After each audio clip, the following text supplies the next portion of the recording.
Hi everyone, so in this video I'll be talking about some mistakes that you should avoid in showing the proof of funds for your Canada study permit application. In fact, over the years I've seen a lot of applications, seen a lot of people coming to me for review, and one of the people that have also gotten some rejections as well. And the most common reason that I've seen is usually insufficient funds, right? And it doesn't necessarily mean that you don't have the amount of money that is required. Then they tell you insufficient funds, so it means that this is a very big, it's a priority for them. Okay, so there are some things that they should avoid. I mean, from the applications that have been approved that I've seen, or people also sharing their testimonies of how they were able to package their documents together, I've learned some few things and I want to share with you in this video.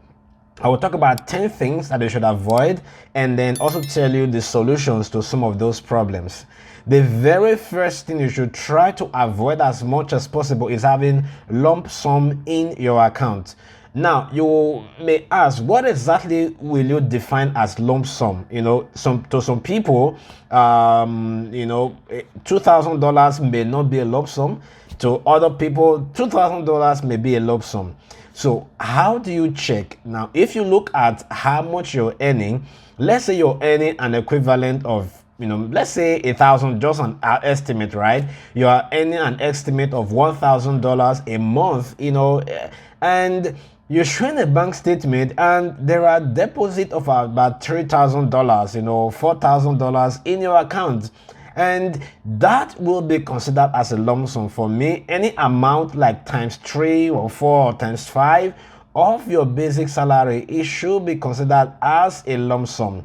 And if you are doing business, for people that are doing business, it's a little bit easier for them to justify because there is no set rule. You can make a lot of money in this month and maybe next month, you may not make as much. But be that as it may, if you're doing business and you are using your personal account, because that is actually, I've seen a lot of people that worked for, right? You don't have to, use or show your business account when you're applying for, when you're planning to show your proof of funds. You can use your personal account even while doing business. Okay, so if you have, if you notice that there is a big amount of money entering your account, which is maybe that you don't get as much before, these are some of the things you need to justify. If you don't justify any lump sum in your account, that is already going to be a red flag. So what I advise you to do is look at your account, and any lump sum, if your dad gave you money maybe as a gift, it's allowed. Your dad can support you, your mom or your brother, they can support you. Okay, but let them write like a supporting letter, right, to kind of justify that they gave funds to you. And if the amount that they are giving you is really big, you have to still show their source of funds. I've seen a GCMS note where the visa officer said, well, you got a lump sum from your brother and we don't know the source of funds from your brother, right? So always try, if it's really much, let them write a supporting letter. If they can get maybe like their employment, document, their pay stubs to justify their source of funds, then that would be good. The second mistake that people make is just showing only bank statement in that section that is the proof of means of financial support. They don't, even though you show $1 million in your bank account and there are no documents to back up that funds, it's not going to fly. Okay, so don't just show your bank statement. Okay, if you're an employer, if you are working, get a reference letter from the place where you're working. If you have pay stubs, show your different pay stubs. If you have a business, add your CAC documents. If you have maybe receipts of maybe your business and all that, also include some of those things. It will really help the visa officer understand.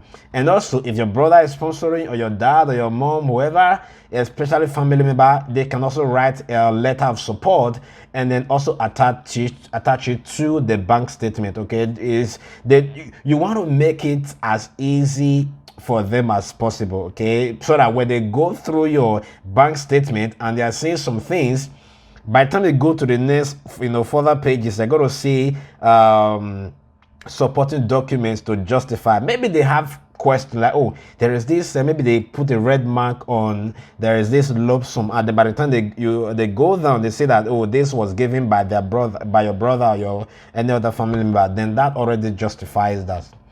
Then the third mistake is using business account. Like I mentioned before, they actually prefer that you use a personal account. Okay, even though you are the one that own the business, it's still better to use a personal account, because with business, you can have an equivalent of $20,000 in your business today. By tomorrow, you are going to buy goods or whatever kind of business you're doing, and the money is gone, right? So the money is not very stable. So using a personal account is better. Even though if you have a business account and you also have a personal account, showing your business account is not really compulsory.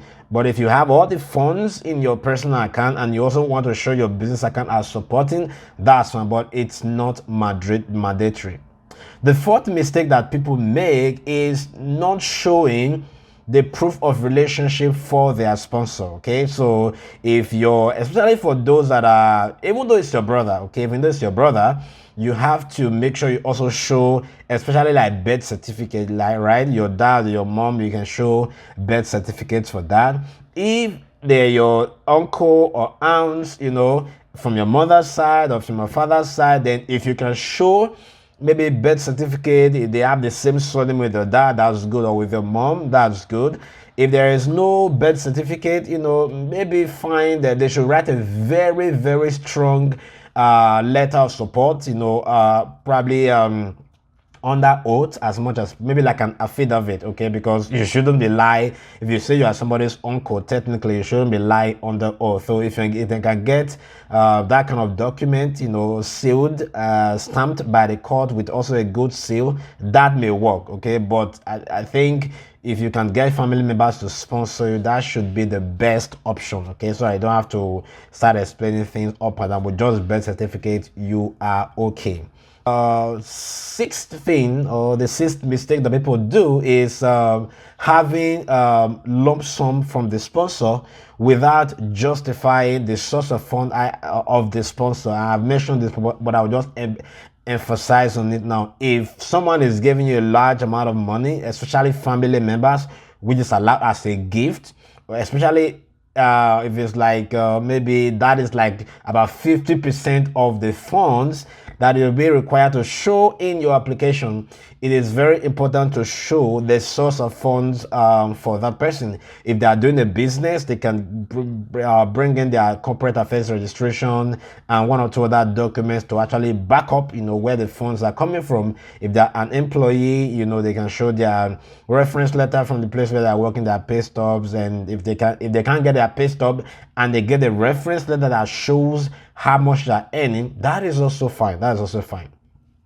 The sixth mistake that people do is not calculating how much they actually need correctly. Okay, now if you, instead of maybe you're supposed to show like $30,000 and you don't calculate it and you show 20, that is already less amount of money that you need. Okay, according to the Canada immigration, what is required is, if you're planning to do a 1-year course, of course, have that 1 year of full tuition plus $10,000 cost of living, $4,000 for the first accompanying family member, and then $3,000 for subsequent family member. If you are going for a 2 years program, I mean, if you can show for 1 year program, if you can show for 1 year tuition, 1 year cost of living, it is reasonable. But if you can show for the whole 2 years tuition and 1 year cost of living, that is also reasonable. Just know that the more the better, okay? And if you're going for a bachelor's degree, that is even more. That's 4 years, right? Your sponsor should better have at least 2 to 3 years of your tuition in their account, and also showing that they are going to continuously earn, which means by the time you should have finished your second and third year, your sponsor may have, should have raised some money to pay the tuition. That's why you also always have to justify the source of funds for your sponsor, especially if you are going for bachelor's degree. I know a lot of people that are going for diploma, maybe postgraduate or masters. They may have maybe their own source of funds to show. And then I know I haven't talked about this for those that have scholarship. You still have to show. Make sure you actually find a place to to mark out that the part in your admission letter that talks about your scholarship, because I've seen cases where people don't emphasize that and it's a problem. Okay, make sure you show that that part of the admission letter that shows the funding. And then possibly if you can get a reference letter from your professor that accepted you, that will also be good. I mean, not all the time that they do that, but if you can, that'll be good. And then if you have your own funds to show, that is also good in addition to the scholarship. What that means is that you're telling the visa officer, at least, before I arrive Canada, flight and settle down first month, I have the funds to cover that, because if you're on scholarship, you might not get your scholarship activated till about 2 to 3 weeks after your arrival. Okay, the eighth mistake that people show, the eighth mistake that people make is funds from business that are not justified. Okay, you can't just say, oh, these are huge sum of money in my account, and then you just dump your CAC documents with them and feel like, oh, my bank statement and my CAC will justify everything. No, it doesn't work like that. You need to give them more information about the funds, the sale, and if you can show pictures, that would be good. And if you have pictures of the place where the business is located, if it's a physical business, if you have a signboard, those are things you want to make it as real as possible. They like that thing. If you make it very real, they just like it. It means that you're very, very sincere. If you can do that, do that. Don't make the mistake of just showing bank statement and CAC. They wouldn't understand, especially when you have too much of lump sum coming into your account. So show some other documents, like maybe receipts from your business.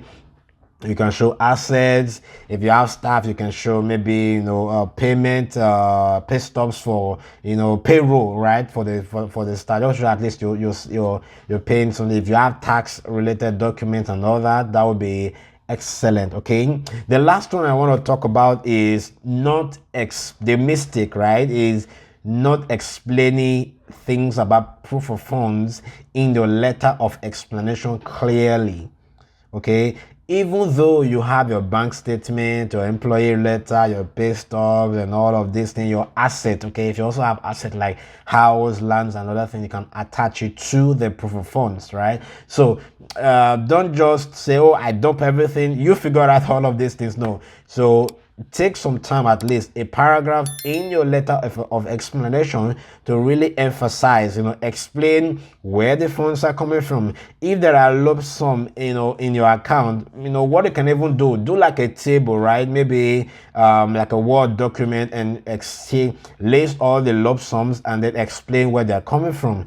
If it's from your business or from family, it just makes it easier for them to understand. Okay, one paragraph is okay if you want to do one or two, but just make sure whatever you do, you actually explain it to them, so that it becomes clear to them when they read the letter of explanation and they're going through your document. It becomes easy for them to understand. I believe I have covered a lot of things, mistake that people make in proof of funds, and how to avoid them. I would just advise, pay careful attention to your proof of fund. It's one of the most important aspect of your application, your proof of fund and your letter of explanation. Pay careful attention to those things. Make it as clear as possible. Provide as many documentations as possible. And then if you do that, I wish you all the best. It's still the prerogative of the visa officers to decide which application that they are going to approve. So That's going to be it for this video. If you have any question, I will leave a comment in the comment section. And also if you have specific questions that I haven't addressed in this video and you need someone to talk to one-on-one about your application, there's going to be a link in the description. Visit my website, connect with me, and I will be glad to help you.